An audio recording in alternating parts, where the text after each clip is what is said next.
राज्यसभा के लिए महाराष्ट्र से बीजेपी ने 3 नामों की सूची जाहिर की है, जिसमें एक नाम डॉक्टर अजीत बोपचड़े का है, जो इस वक्त हमारे साथ जुड़ रहे हैं। सर, आप नांदेड़ इलाके से महाराष्ट्र के आते हैं। बीजेपी में अब तक की आपकी कार्यश्रेणी क्या रही है, और साथ ही साथ राम मंदिर के वक्त जब जो कर सेवा आपने की थी, वो किस्सा भी आपका मशहूर। मैं भारतीय जनता पार्टी का एक सर्वसामान्य कार्यकर्ता हूँ। पहले मैं संघ का स्वयंसेवक था। संघ में काफ़ी दायित्व मेरे तरफ थे, जिला स्तर से लेके मंडल स्तर तक। उसके बाद मैं भारतीय जनता पार्टी में आया। जिला का उपाध्यक्ष, जिला का सरचिटनी, जिला का नोंदनी प्रमुख और वहाँ के लोकसभा का इंचार्ज, लोकसभा का निवडणूक प्रमुख, ऐसा करते करते मैंने इलेक्शन स्ट्रैटेजी मैनेजमेंट ऐसी सारी चीज़ों में मैंने संगठन का काम किया है।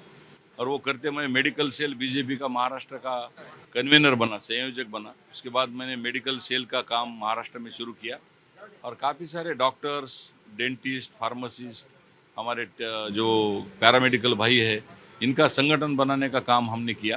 तो 2-3 टर्म तक देवेंद्र जी के जब प्रदेशाध्यक्ष थे तब मैं वैद्य आघाड़ी का प्रमुख हुआ।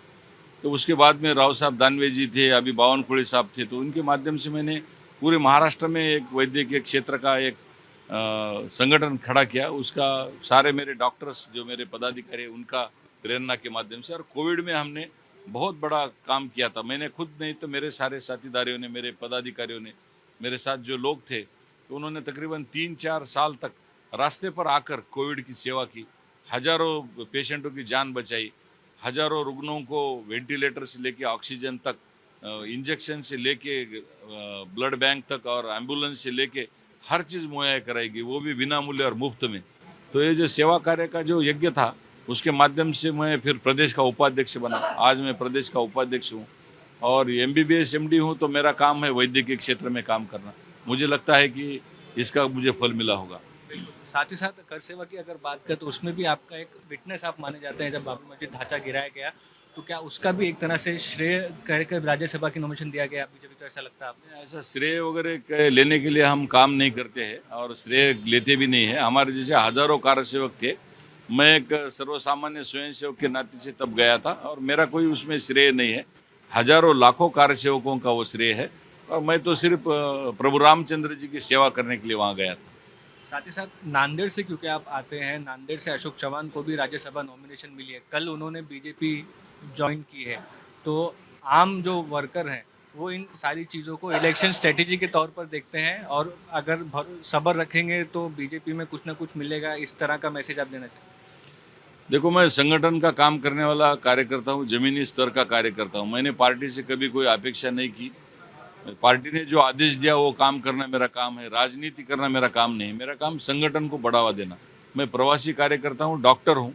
मैं आरोग्य सेवा में काम करूँगा, मेडिकल क्षेत्र में काम करूँगा। ज़्यादा से ज़्यादा लोगों तक जाके मेडिकल क्षेत्र का कैसे संगठन खड़ा हो जाए, ज़्यादा से ज़्यादा गरीबों की सेवा कैसे हो जाए, उस चीज़ों में मैं ज़्यादा ध्यान दूंगा।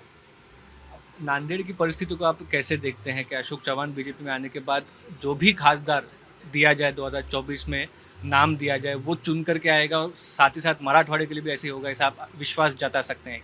आप तो सिर्फ मराठवाड़े की, नांदेड़ की बात कर रहे हैं। मैं तो कहता हूं कि पूरे महाराष्ट्र में हमारे सभी के सभी खासदार पूरे हर लोकसभा के चुन के आएंगे। ऐसा अभी राममय वातावरण है। माननीय प्रधानमंत्री जी के नेतृत्व में हम सब लोग काम कर रहे हैं। कोई भी लोकसभा नहीं छूटेंगे। हर लोकसभा में ये जो हमारी जो भारतीय जनता पार्टी के साथ काम करने वाले जो सभी लोग हैं, ये सभी के सभी लोग लोकसभा में चुन कर आएंगे। और जो पुराने लोग हैं बीजेपी से जुड़े हुए, जो नए लोग शामिल होते हैं दूसरी पार्टी से, जिनके खिलाफ आपका संघर्ष रहा है, उसके बारे में क्या भावना रहती है? ये भारतीय जनता पार्टी है, आप लोगों को समझी नहीं। यहाँ पुराना नया कुछ नहीं होता। ये एक परिवार है, ये एक फैमिली है। यहाँ सबको न्याय मिलता है। और ये एक पुराना नया बात तो मीडिया ने खड़ा किया है। हम लोग तो सभी फैमिली के जैसा काम करते हैं। कोई पुराना नहीं, कोई नया नहीं। सब जन समतोल है, सब जन संतुलित है और किसी से कोई तकरार नहीं। ठीक है, धन्यवाद। तो आप कह सकते हैं राज्यसभा नॉमिनेशन मिलने के बाद उनका कहना है कि आगे भी आरोग्य क्षेत्र में काम करना शुरू रखेंगे। मुस्तफा शेख, सुनील खनकर के साथ आज तक।